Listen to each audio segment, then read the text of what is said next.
एक समय था जब बॉलीवुड सिर्फ बॉम्बे के कुछ स्टूडियो तक सीमित था। आज ये दुनिया के हर कोने में लोगों के दिल तक पहुंच चुका है। लेकिन क्या आप जानते हैं कि इस सपने को सच बनाने के पीछे कौन कौन सी कहानियां छुपी हैं और कैसे एक देसी इंडस्ट्री दुनिया का सांस्कृतिक पावर हाउस बन गई। आज हम आपको बॉलीवुड के इस सफर की एक ऐसी कहानी सुनाएंगे जो शायद आपने कभी नहीं सुनी होगी। आज जो बॉलीवुड है वो 1913 के एक छोटे से सपने से शुरू हुआ था, जब दादा साहेब फाल्के ने पहली साइलेंट मूवी राजा हरिश्चंद्र बनाई थी। उस समय ना डायलॉग थे ना बैकग्राउंड साउंड, तब एक सिर्फ पियानो बजता था। दर्शकों के लिए ये किसी जादू से कम नहीं था, लेकिन उस समय किसी ने नहीं सोचा था कि ये छोटी सी इंडस्ट्री एक दिन दुनिया भर के लोगों को अपने रंग में रंग देगी। 1930 के दशक में पहली टॉकी फिल्म बनी आलम आरा, जिसने पहली बार डायलॉग और गाने को सिनेमा का हिस्सा बनाया। यही वो पल था जब बॉलीवुड का असली स्वाद सामने आया, ड्रामा, इमोशंस और म्यूजिक का अनोखा संगम। 1950 और 60 के दशक को बॉलीवुड का गोल्डन एरा कहा जाता है। राज कपूर, नरगिस और दिलीप कुमार जैसे सितारों ने फिल्मों के जरिए भारतीय मिडिल क्लास की जिंदगी को बड़े पर्दे पर उतारा।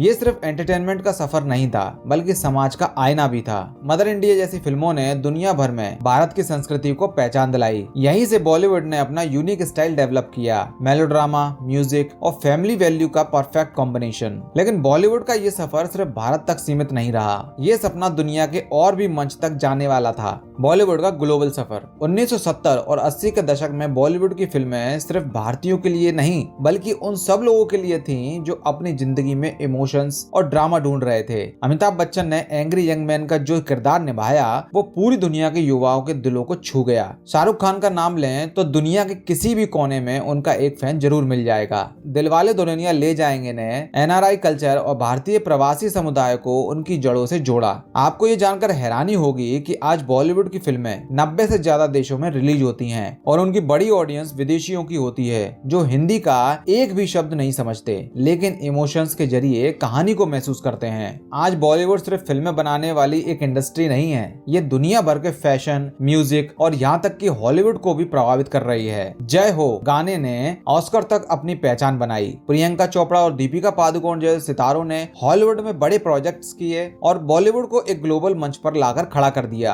क्या आप जानते हैं कि बॉलीवुड शब्द भी अब दुनिया की डिक्शनरी का हिस्सा बन चुका है? ये शब्द भारतीय संस्कृति का प्रतीक बन गया है। भारतीय समाज पर बॉलीवुड का प्रभाव। बॉलीवुड का असर सिर्फ अंतर्राष्ट्रीय स्तर तक नहीं, बल्कि हमारे समाज पर भी गहरा है। फिल्मों ने हमेशा समाज का दर्पण दिखाया है, चाहे वो जाति प्रथा के खिलाफ लगान हो या महिला सशक्तिकरण के लिए क्वीन। सामाजिक मुद्दों पर रोशनी डालने में बॉलीवुड का रोल अहम रहा है। उदाहरण के लिए फिल्म शुभ मंगल ज्यादा सावधान LGBTQ समुदाय को हाईलाइट करती है। फिल्में सिर्फ मनोरंजन का माध्यम नहीं होती, ये समाज में नई सोच को लाने का एक जरिया है। अब सवाल ये है कि बॉलीवुड का भविष्य कैसा होगा? क्या ये नई तकनीकों जैसे OTT प्लेटफॉर्म और AI का सामना कर पाएगा? आज बॉलीवुड सिर्फ बड़े पर्दे तक सीमित नहीं है। OTT प्लेटफॉर्म जैसे नेटफ्लिक्स और Amazon प्राइम जैसे प्लेटफॉर्म ने भारतीय कंटेंट को और भी आसान बना दिया है। बॉलीवुड का ये सफर एक प्रेरणा है, एक ऐसे सपने का जो सिर्फ एक छोटे शहर से शुरू हुआ और आज दुनिया के मंच पर अपनी पहचान बना चुका है। बॉलीवुड सिर्फ एक इंडस्ट्री नहीं, बल्कि एक भावना है, एक कनेक्शन है जो दुनिया के लोगों को जोड़ता है और इस कनेक्शन का सफर शायद कभी खत्म ना हो।